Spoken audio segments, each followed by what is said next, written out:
पुष्पा भले वन से सेकंड में आते आते फायर से वाइल्ड फायर बन गया हो, लेकिन टीम इंडिया जो पहले टेस्ट मैच में फायर दिखा रही थी, वो सेकंड टेस्ट मैच में फ्लावर हो गई।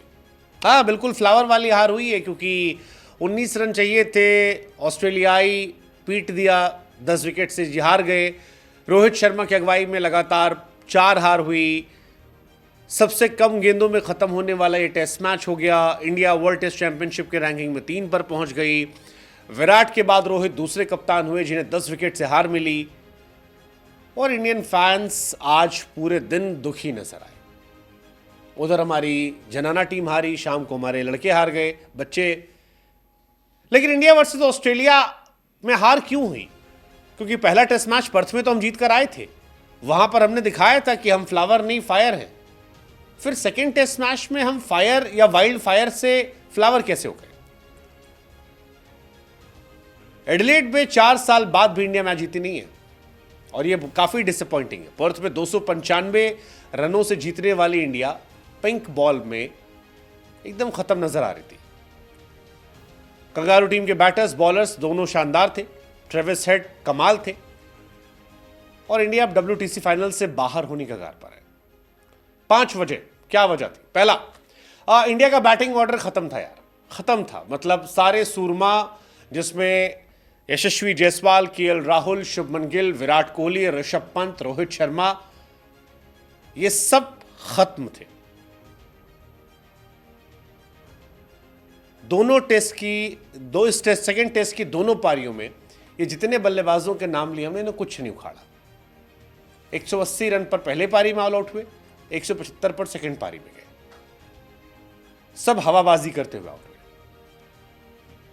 और ये एक बहुत डिसअपॉइंटिंग था। सिर्फ नीतीश रेड्डी थे जो थोड़ा बहुत चल रहे थे, 7 नंबर पर उतरकर 42-42 रन की पारी खेली।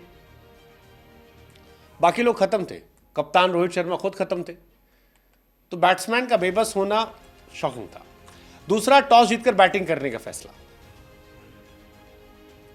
इंडिया एडिलेड में जीती थी, लोग ये मान रहे थे कि देखा जाएगा, लेकिन रोहित का बैटिंग करने का फैसला नुकसानदायक रहा।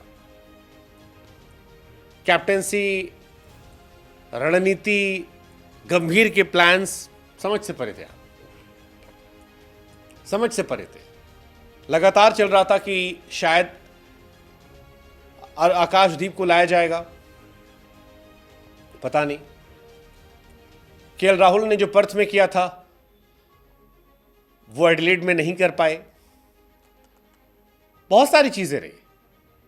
एडिलेड में ओपनिंग फ्लॉप रही, नीचे लोग फ्लॉप थे, कैप्टन अंडर कॉन्फिडेंट था। वॉशिंगटन सुंदर को हटाकर अश्विन को लिया गया था, वो लॉजिक समझ से परे था। ओवरऑल जो भी था वो इंडिया के हार की वजह बन गया। तीसरा, इंडिया का फेवरेट दुश्मन ट्रेविस हेड, उसको चलना था भाई। वो तो मान लो रोहित शर्मा की कैप्टेंसी में कसम खाए बैठा है कि रोहित को कैप्टेंसी से हटवा के मानेगा। वर्ल्ड टेस्ट चैंपियनशिप का फाइनल हो, उसने हरवाया। ODI वर्ल्ड कप का फाइनल हो, उसने हरवाया। T20 में भी उसने कोशिश की थी, जैसे तैसे रुक गया था, और अब WTC से हटवाने के मूड में।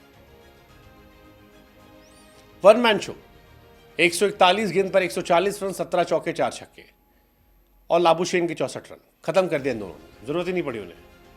ट्रेविस हेड काल बनकर आए, मैच जिताया, और इंडिया खत्म हो गई। Last, I think captaincy clueless थी, प्लानिंग क्लूलेस थी। हर्षित और अश्विन का टीम में होना समझ से परे था। खत्म मैच। अब इंडिया बाहर हो सकती है। वैसे इंडिया अगर बाहर हुई WTC फाइनल से, जिसके चांसेस बहुत ज्यादा हैं, क्योंकि साउथ अफ्रीका, श्रीलंका में साउथ अफ्रीका जीत सकती है। अगर श्रीलंका हार जाती है तो साउथ अफ्रीका के पहुंचने के पूरे चांसेस हैं। ऐसे में इंडिया ऑलमोस्ट बाहर हो जाएगी अगर एक भी मैच हारी। और इंडिया के बाहर होने का मतलब है रोहित शर्मा, अश्विन और विराट, इन 3 के बाहर होने के बहुत चांसेस होंगे। देखते हैं। हार के 5 कारण हमें ये लगते हैं। आपको क्या लगते हैं बताइए कमेंट सेक्शन में।